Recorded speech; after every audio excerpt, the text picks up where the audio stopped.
What is going on, everybody? Roadrunner here with another After Effects tutorial. Today I'm going to be teaching you how I created my intro. Let's get into it.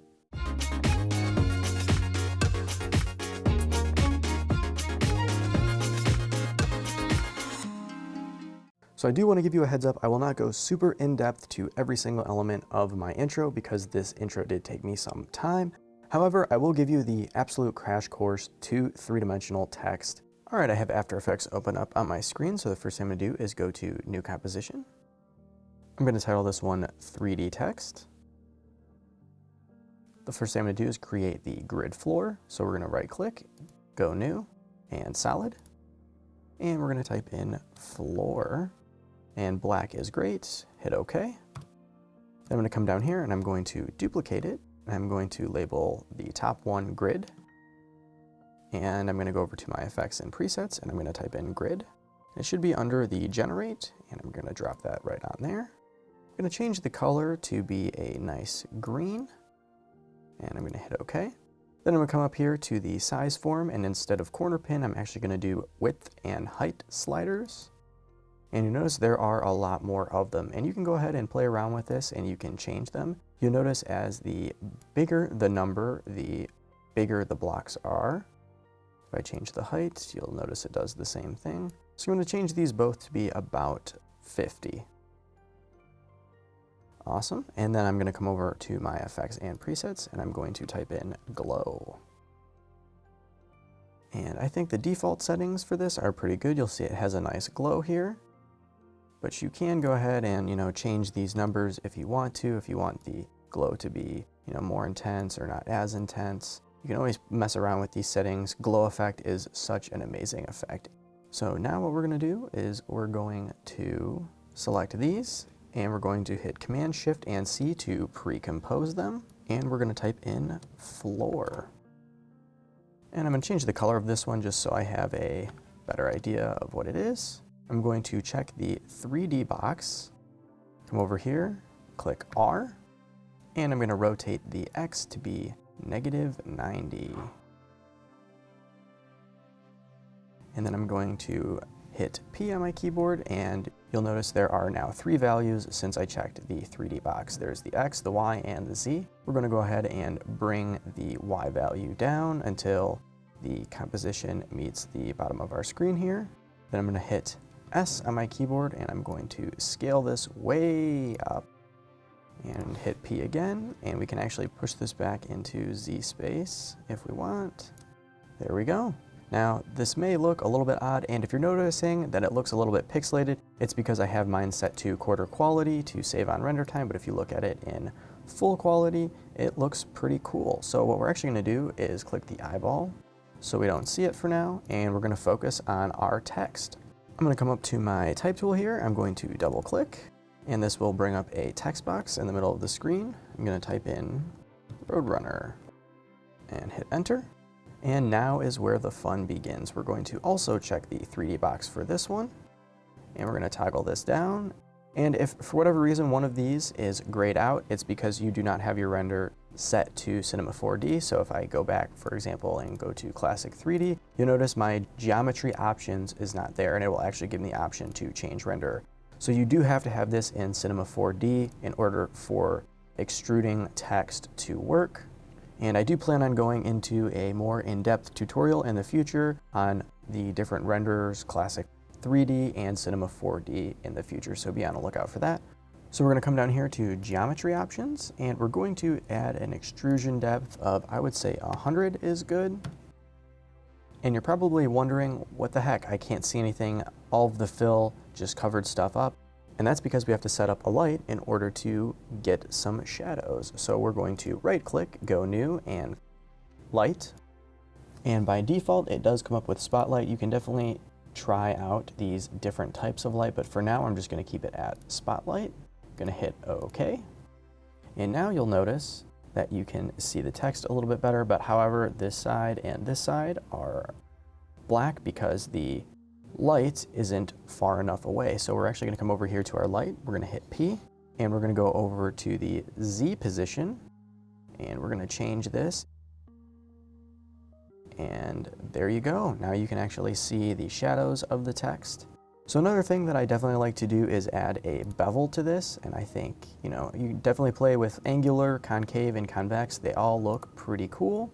And if you're not noticing it too much, you can change this bevel depth to be something like 5 or, even 10. But if you do change this number to be really big, like 25 for example, it will look a little ridiculous. So don't add too much of a depth on the bevel. For now, I'm going to keep mine at 5. And we can actually zoom in here and get a better idea of what this bevel looks like. So we can change it to concave. And notice the edges are, as you might think, concave. Convex also looks pretty cool as well. It will round those edges, but for now, I'm just going to leave mine to angular. And I'm going to hit the Alt option and the / or question mark key to fit my composition to my window. And then I'm going to click the I for the floor to bring it back. Next, we're going to click on our text. We're going to hit P, and we're going to bring the Y position down so it's right about to the floor. And it will do that quarter resolution while you're moving things. Awesome. So far, this looks pretty good. And you'll notice that I do have the transparency still toggled, and we want to get rid of that. So we're just going to click right here. And now we have an entire black scene. Another thing that we can do, if we go down to our text, we can go into material options. Definitely play with these material options. You can change the reflection of something, how shiny it is, how it interacts with light, does it cast shadows, accept shadows, all of that. So definitely give yourself some time and play with those various settings because there are so many. And right now, I think this looks pretty cool. However, there is no movement to it.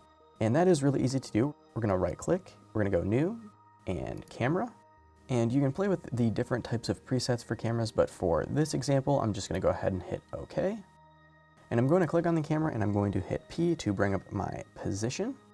And you can use these numbers here to change the way the camera looks. However, I'm going to change this back to quarter quality to save on render time. But if you really want to navigate the camera, the easiest way would be to use the camera tool by hitting C on your keyboard. And you'll notice once you do that, the entire scene will move in whichever way you're moving your mouse. So we're actually going to change the Z position so it's a little bit further away. And I'm going to mark a keyframe here. And I'm going to play with this, and feel free to play with yours so you can get it the way that you would like.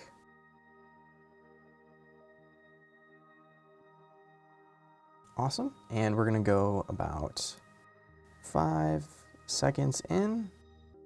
And if I go ahead and I still have the camera tool selected and I just move this over here, you'll notice it also creates a keyframe.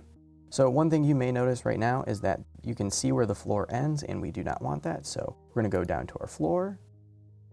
And you can also use these arrows here to move it if you'd like, if you'd rather use those arrows than using the numbers right here. I think for now, this actually looks pretty cool. So let's play that and see what it looks like.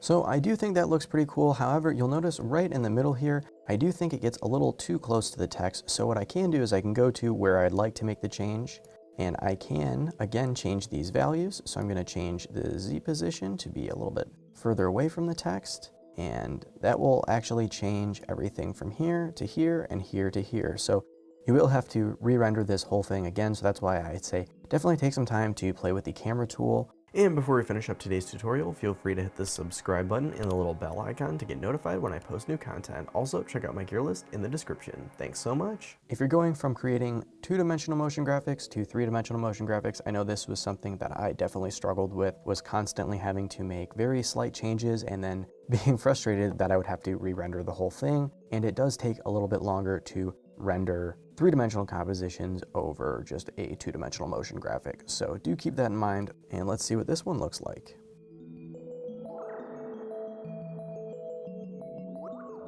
Awesome. Now I think that looks much better. However, I do think it moves a little bit quick, and this is super easy to fix. What we're going to do is we're going to select all of our keyframes. And so I have this whole camera movement lasting about 5 seconds or so. Let's say I want it to take up about 8 seconds. So once I select all of these keyframes, if I just hold the Alt or Option key and click, it will move all of these keyframes and their relativity to each other. So this is a much slower movement now.